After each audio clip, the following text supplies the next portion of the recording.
Hello friends. In this video, I intend to teach you how to verify your account with that broker. After registration, in this section, you click on Upload to verify your ID, and here you select the type of document along with the expiration date, an ID number of your card.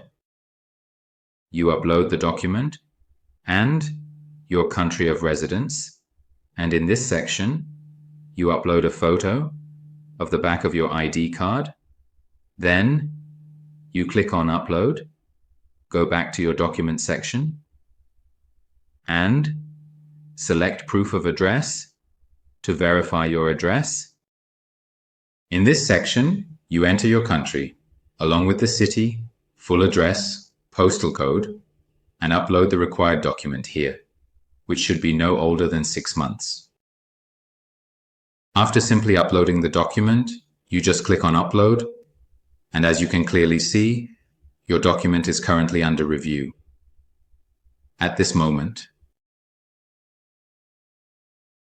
And as you can see, our account was verified in less than 5 minutes.